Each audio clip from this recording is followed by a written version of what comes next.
Selamat siang tentunya menjelang sore buat keluarga besar Sohibul Bait. Juga buat kedua mempelai di sana yang sedang jadi raja dan ratu sehari ya.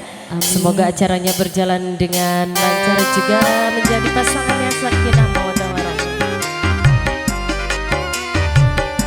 Kembali juga kami sanggah buat tamu undangan ya.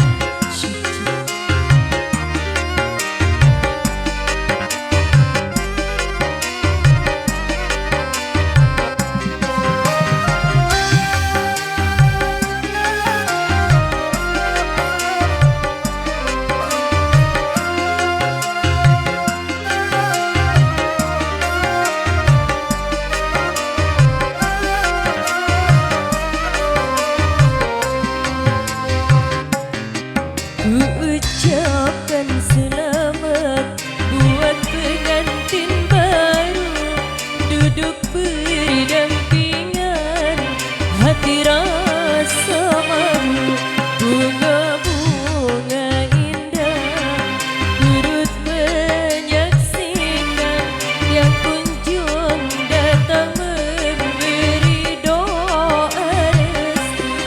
Semoga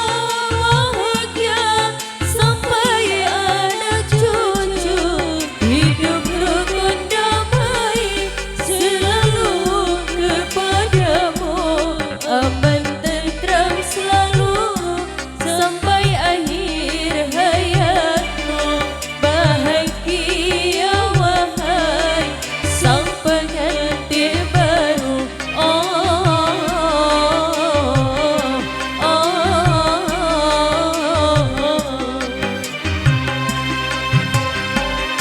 Bersama si buat Bapak Dewan yang punya kawasan Panyawian ya.